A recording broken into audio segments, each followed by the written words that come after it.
On the midnight of the 2nd of November 2022, the Meghalaya Police had conducted a search of those involved in the assault incident during the recent FKJGP Rally against unemployment.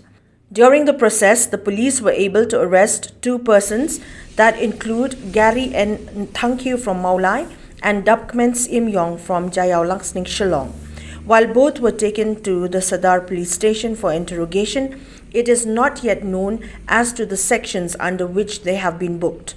It is worth mentioning that the registration plates of the vehicles used by the police to pick up the arrested were seen to be covered with brown tape, thereby arousing suspicion amongst many as to the clandestine operation that was being conducted during midnight hours.